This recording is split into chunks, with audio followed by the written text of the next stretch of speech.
우리가 그 왕과 참 목자와 이 관계에 대해서 제가 말씀을 쭉 함께 드렸습니다.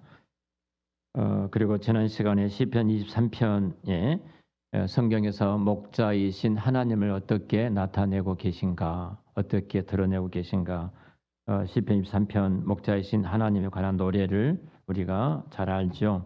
여호와는 나의 목자시니 내게 부족함이 없으리로다. 그가 나를 푸른 초장에 누이시며 실만한 물가로 인도하시는도다.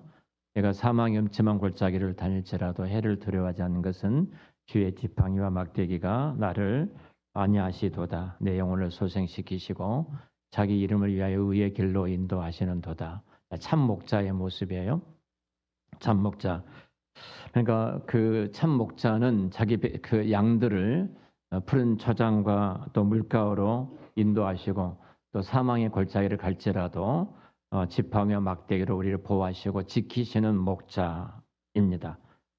근데 양들의 모습은 이사야 53장 6절에 있는 말씀처럼 우리는 다 양 같아서 각기 제 길로 갔거늘. 제 길로 가는 우리들이죠. 철없이 자기가 원하는 대로 자기 마음대로 가는 우리들을 아니하시고 풀이 많고 물이 시원한 곳으로 우리를 인도해 가시는 거예요. 그러면서 하나님만이 우리의 참 목자이심을 성경은 말씀을 합니다.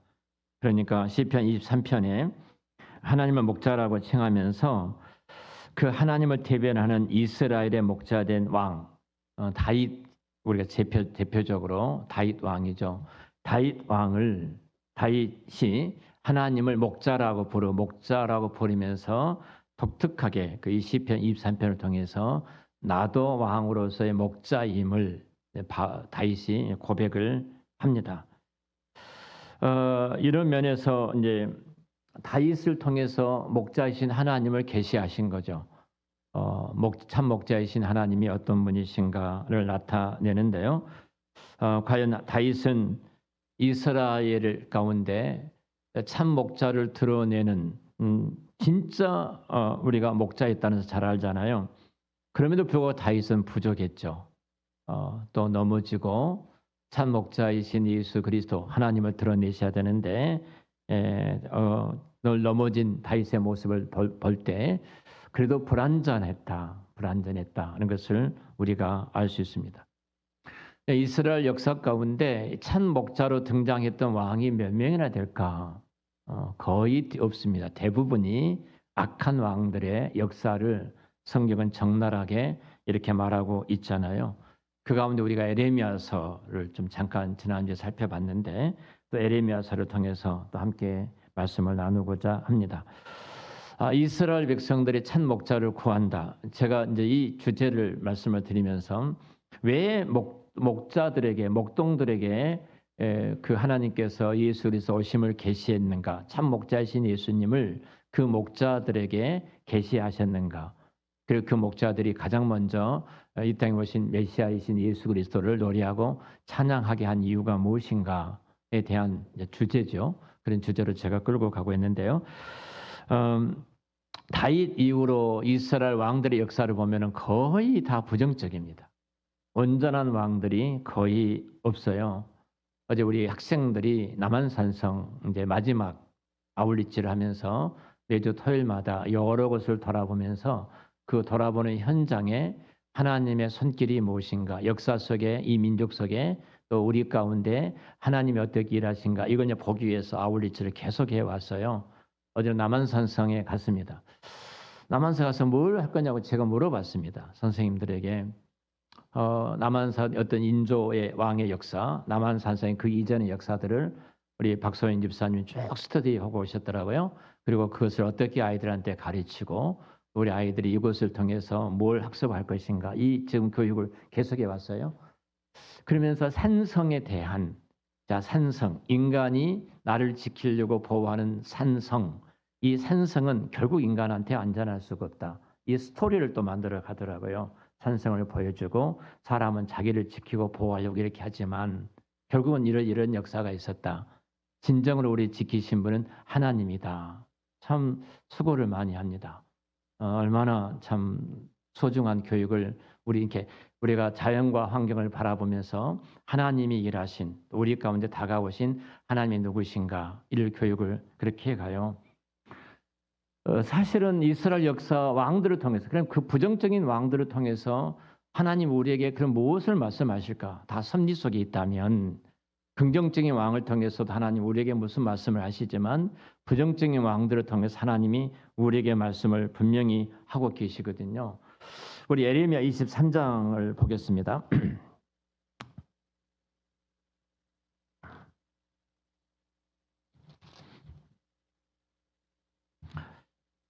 자, 예레미야 23장, 그 예레미야서를 통해서 예레미야가 이제 미래에 장차 이 땅에 오실 메시아이신 그리스도를 계시하죠. 말을 하죠.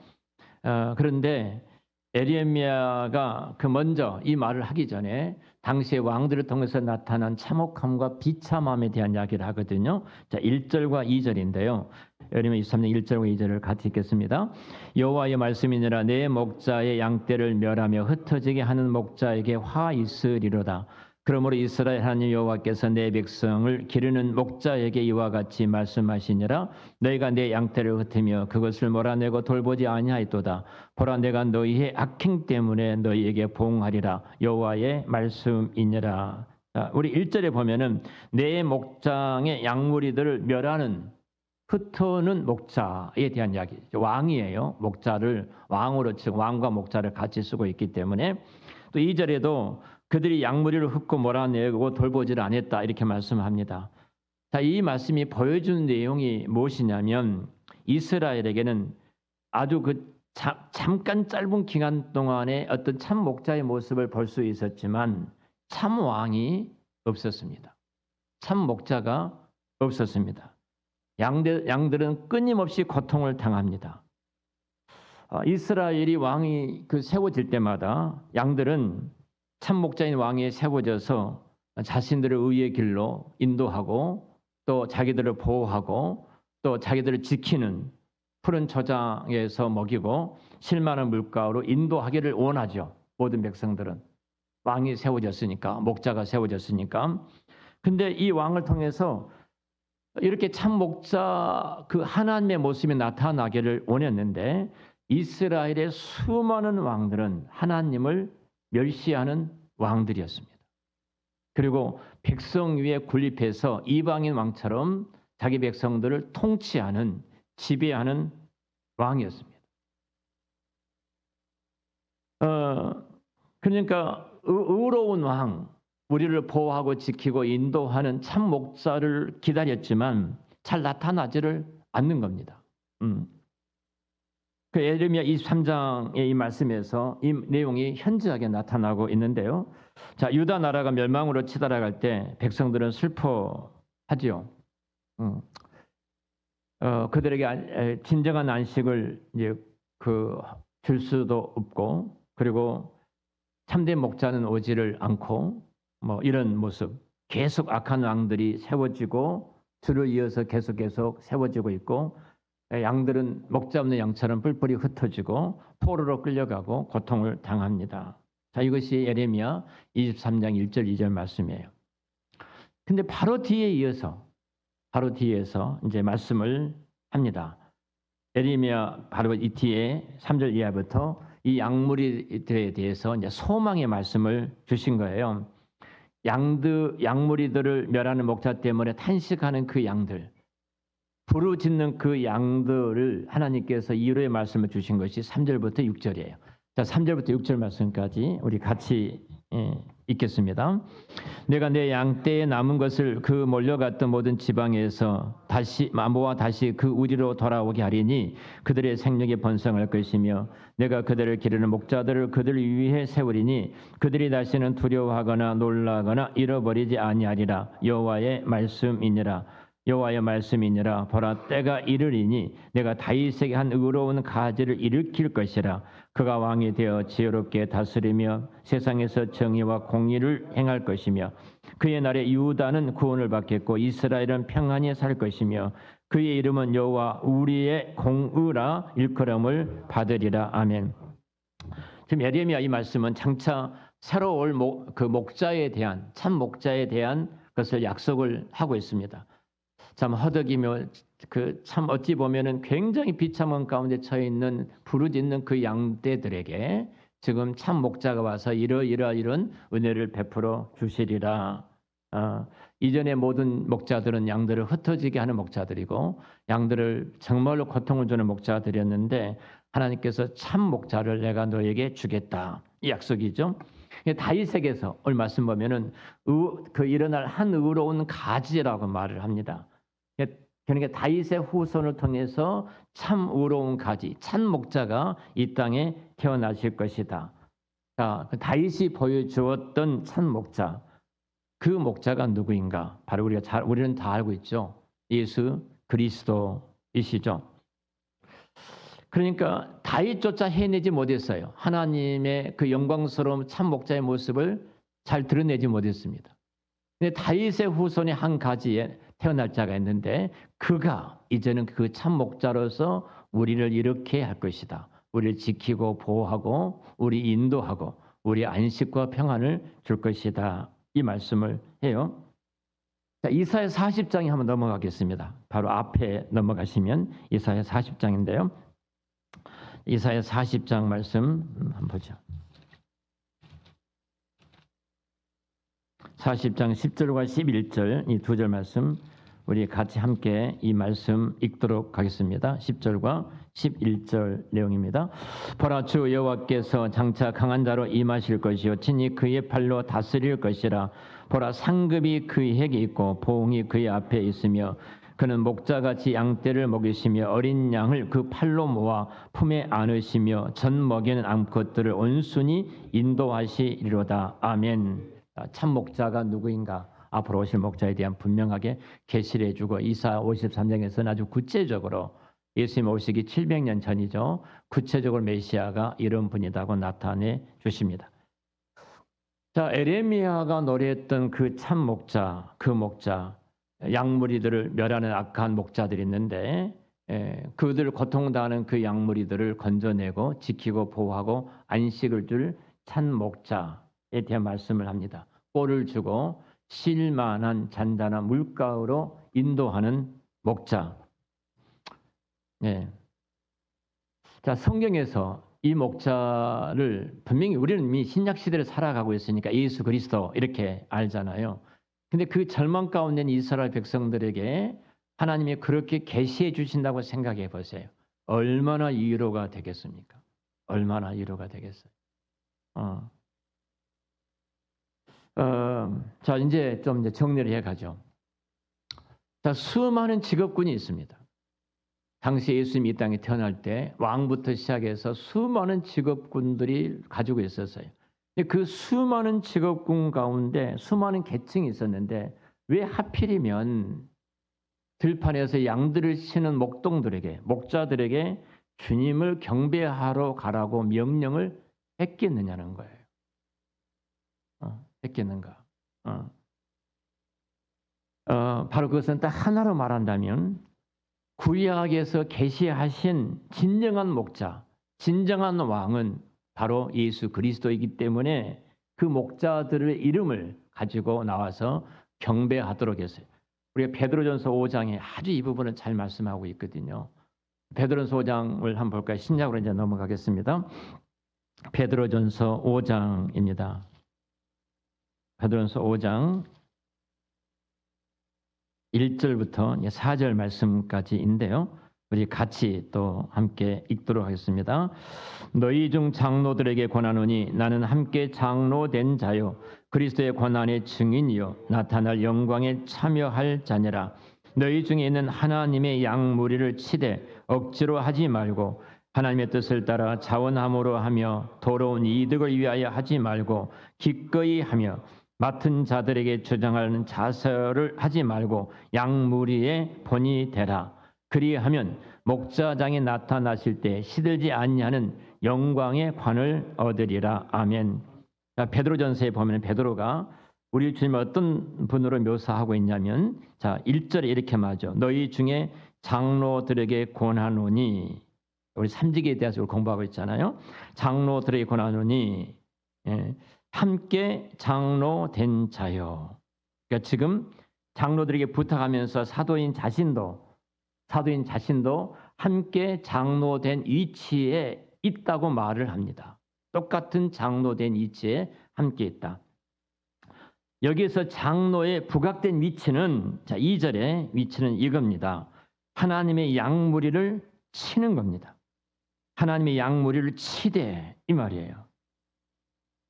그러니까 장로가 이렇게 하나님의 양무리를 치는 목자로 나타날 때 그들이 진정으로 양무리를 선하고 바르게 인도하지 부득이 함으로나 억지로 하지 말고 하나님의 뜻을 쫓아 자원해서 그 양무리들을 즐겁게 인도해라.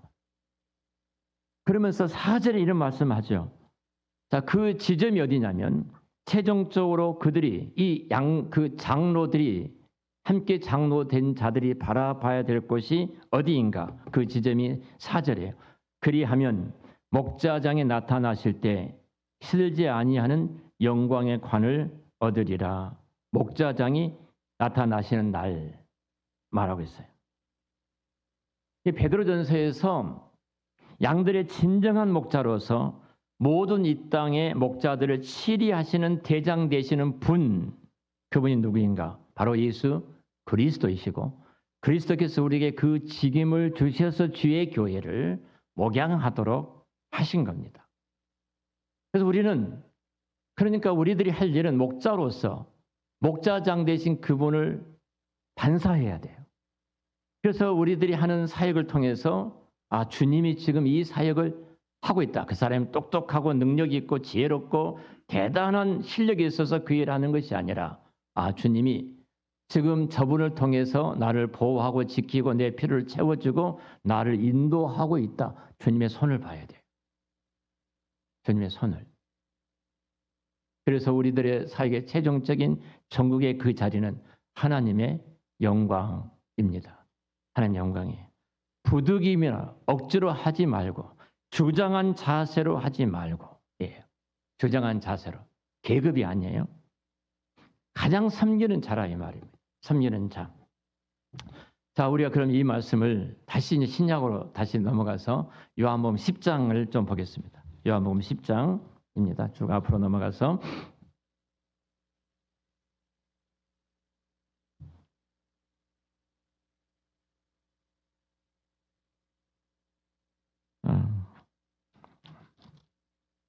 우리 주님께서 자신을 선한 목자로 언급하신 요한복음 10장인데요. 우리 주님의 정체성을 잘 보여줍니다. 요한복음 10장과 예레미야 23장은 같은 구조를 가지고 있어요. 같은 구조. 비교해 보면 똑같아요. 그러니까 싹군의 목자가 등장하죠. 싹군의 악한 목자가 구약에 등장하죠. 참 목자가 나오죠. 그러니까 요한복음 10장하고 예레미야 23장은 똑같은 구조로 성경의 구약과 신약에서 기록된 내용입니다. 자, 먼저 그 요한복음 1절 10장 1절에 보면은 내가 진실로 너에게 이르노니 문을 통하여 양의 우리에 들어가지 아니하고 다른 데 넘어가는 자는 절도요 강도. 자, 여기에 절도가 등장하고 강도가 등장하죠. 8절에도 보면은 동일해요. 자, 나보다 먼저 온 자를 다 절도요 강도니 절도가 등장하고 강도가 등장해요. 그리고 10절에도 보면은 동일하게 도둑이 오는 것은 도둑질하고 절도죠. 죽이고 멸망, 강도죠. 절도와 강도가 다 등장합니다. 그러니까 예레미야 23장 1절 2절에 등장했던 진짜 양무리들을 피폐하게 만들고 참호하게 만드는 악한 왕들, 악한 목자들이 등장하고 있죠.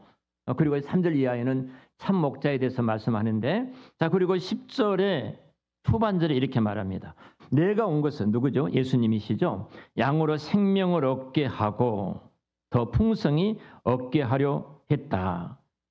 예레미야의 가짜 목자들과 사꾼의 목자들, 그 악한 왕들과 이 가짜 목자들이 하는 그 본질적인 일들이 뭔가? 저들은 뭐 죽이고 멸망하기 위해서 도둑질하기 위해서 왔다. 그러면서 예수님 당신 자신을 묘사를 합니다. 자, 예수님 누구신가? 그리고 이제 11절입니다. 우리 같이 읽죠. 나는 선한 목자라 선한 목자는 양들을 위하여 목숨을 버리거니와. 우리 14절 15절을 읽겠습니다. 나는 선한 목자라 나는 내 양을 알고 양도 나를 아는 것이 아버지께서 나를 아시고 내가 아버지를 아는 것 같이 나는 양을 위하여 목숨을 버리노라. 아멘. 자, 참 목자는 양들을 위해서 목숨을 버리는 자입니다. 목숨을 버리는 자. 예, 사랑하는 우리 한사랑교회 성도 여러분, 우리가 삼직에 대해서 공부를 하고 있는데요. 사실 그 선한 목자는 누구신가? 예수 그리스도밖에 없습니다. 그리고 선한 목자, 참 목자이신 목자장 되신 예수님을 이 땅에 드러내기 위해서 당신의 피로 삽죠 이 교회 왕이신 이 교회 목자장 되신 예수님이 그 목자로서의 목사와 장로와 권사, 집사를 세워주셔서 이 교회 그 목자의 손길이 나타나도록 그 손길이 미치도록 그리고 그 손길을 통해서 하나님이 지금 왕대 참 목자이신 예수님께서 우리 교회를 통해서 이렇게 보호하고 지키고 우리의 필요를 채워주시고 인도하고 계시고 지금도 주께서 우리에게 말씀을 주고 계시구나. 이 사역이에요. 우리는 드러내는 자예요. 한국교회가 지대한 욕을 먹습니다. 욕을 먹는 이유가 뭐예요? 그 이야기 똑같아요. 악한 목자, 악한 왕과 같은 모습이에요.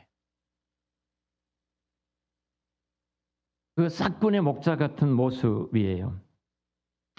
그러니까 결국은 참 목자이신 예수님을 봐야 되는데 당신을 보니까 참 목자이신 예수님이 계시네요. 이렇게 해야 되는데 주님을 발견할 수가 없다는 거예요. 주님이 안 계신다는 거예요. 이 땅에는 수많은 가짜 목자, 가짜 왕들 때문에 굉장히 상처를 입고 수많은 양들이 그 푸른 저장과 실만한 물가로 이렇게 제공해 줘야 되는데 오히려 싹군의 목자가 돼서 죽이고 멸망하고 하는 악한 목자로서 교회가 또 우리들이 서 있지 않나 그런 생각을 가져봅니다. 자, 결론적으로 정리를 하겠습니다. 자, 왜 목자에게 나타나셨는가? 그 많은 직업군 가운데 다시 말씀을 드립니다. 누가복음 2장이 본문이었는데요. 예수님께서 어떤 분이신지를 목자를 통해서 가장 잘 드러내신 거예요.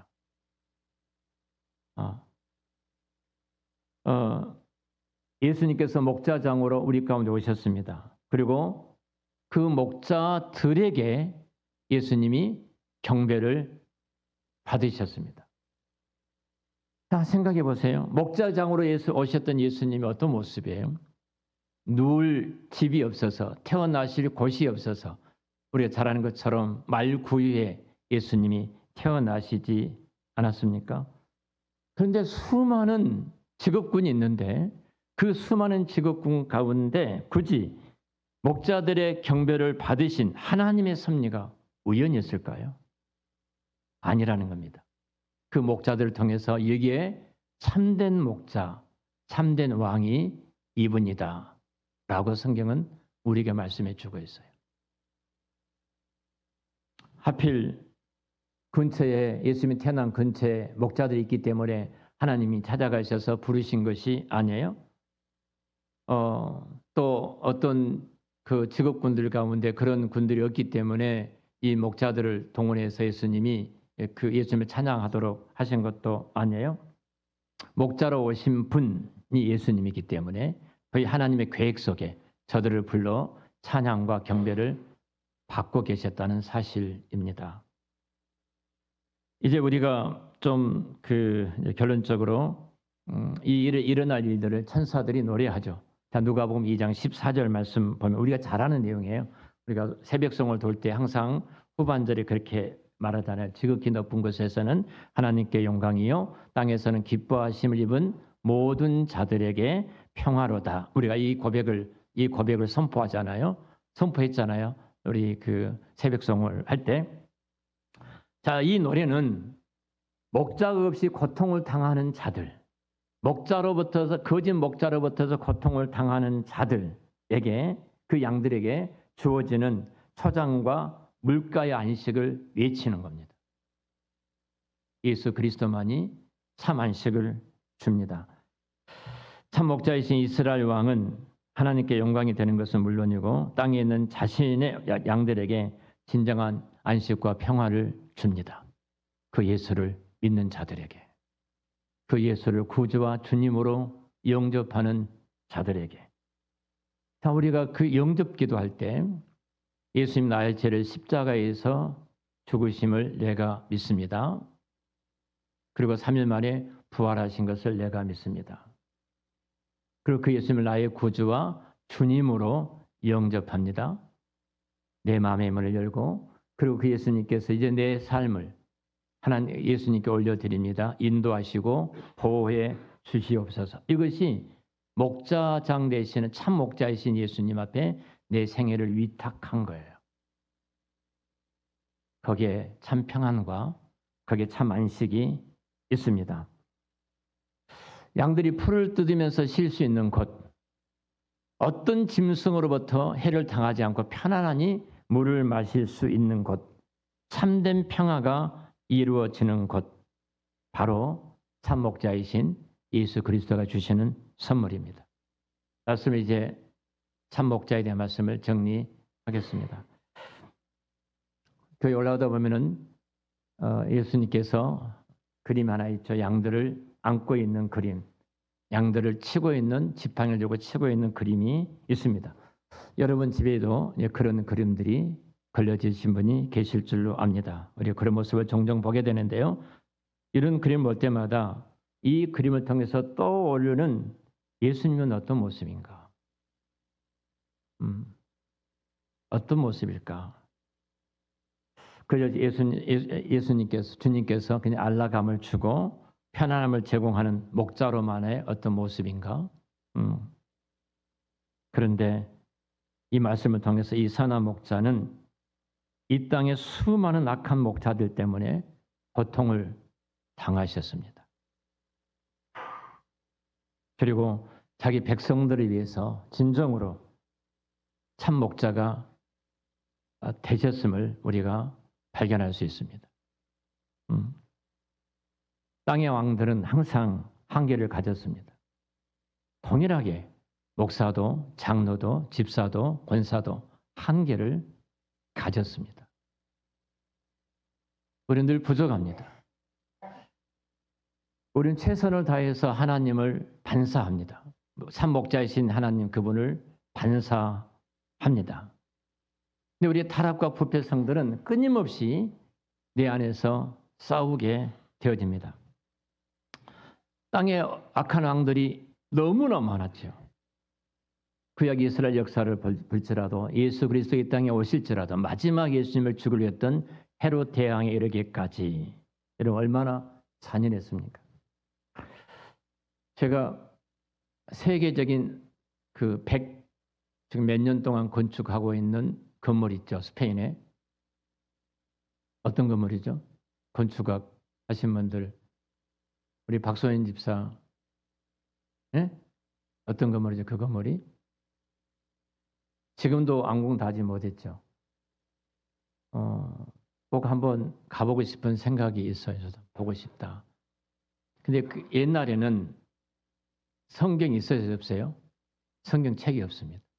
그러니까 그 구전으로 복음이 성경 내용이 구전 입으로서 계속 이야기되잖아요. 그러니까 터키 가면은 이 성경책이 없으니까 핍박과 박해를 받으신 분들이 이제 숨죠. 그 이제 지하 굴로 땅굴로 숨어요. 그러니까 뭐 10,000명 이상 들어갈 굴들이 있어요. 근데 그 굴 속에 그림이 그려졌습니다. 그러니까 부모가 이야기했던 성경의 이야기를 그렇게 그림을 그려요. 그러니까 자녀들이 그 그림을 보고 예수님의 생애를 알도록, 성경의 내용을 알도록 만들어 주었어요. 이번에 우리 학생들이 그 광주에 있는 성경 박물관에 다녀왔어요. 소유라, 너도 갔다 왔지? 너무 좋았지? 엄마 모시고 한번 갔다 와.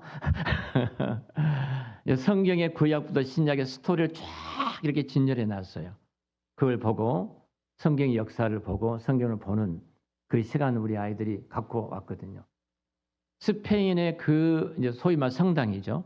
그 성당에 밖에를 한번 딱 둘러보면은 창세기부터 요한계시록까지가 다 그려졌다고 그래요. 조각이 돼서. 백 몇 년 동안 건축한데도 건축이 아직 끝나지를 아직 않았다고 그러죠. 왜 그렇게 했을까? 당시에 성경이 없었어요. 근데 우리는 얼마나 감사합니까? 우리는 번역판도 여러 개의 번역판을 우리는 가지고 있어요. 그래도 우리는 성경을 안 읽어요. 이 놀라운 선물과 복을 받았는데 그때는 성경이었기 때문에 그 그림을 통해서 부모님이 말했던 그 그림을 통해서 성경, 창세기부터 기록되었던 내용들을 쭉 이렇게 돌아가면서 보도록 만들었던 그들인데 우리는 다음 세대에 내가 받았던 이 선물들을 어떻게 후배들에게, 후대에게 물려주고 있는지, 물려주고 있는지 우리에게 큰 도전을 줍니다. 참 왕과 선한 왕, 어떤 때는 정말로 그 악한 왕들 속에서 그 왕들을 세우셔서 한때는 하나님이 어떤 분인가를 드러내 주시기도 했습니다. 오늘 또 이 교회가 우리들이 또 우리들의 사역이 참 목자이신 예수 그리스도를 어떻게 나타내고 있는지 우리들이 그리스도의 편지요, 그리스도의 사신이요, 그 우리들이 성경입니다. 내가 결국 나를 통해서 하나님이 어떤 분이신지 참 목자이신 어떤 분이신 부모들이 죽겠다 말하면 나의 필요를 채워주신 하나님을 자녀들이 볼 수가 있겠습니까? 아무리 힘들지라도 하나님 우리 필요를 지금까지 안 채워주신 적이 없어. 하나님은 우리의 모든 것을 알고 계셔. 왜 우리가 그 말을 못할까? 내가 쉽게 던져버린 그 말이 하나님을 악한 왕처럼 악한 목자처럼 그 영혼을 우리가 죽이고 있지는 않았는지 모르겠습니다. 바라기는 우리 한사랑교회 성도들이 성령이와 이리들이 참으로 집중적으로 공격해 오는 이때에 우리를 통해서 참 목자이신 예수 그리스도를 잘 드러내는 또 작은 목자로서 이 땅에 살아가는 저와 여러분들 우리 교회가 되시기를 우리 주의 이름으로 축원합니다. 기도하겠습니다.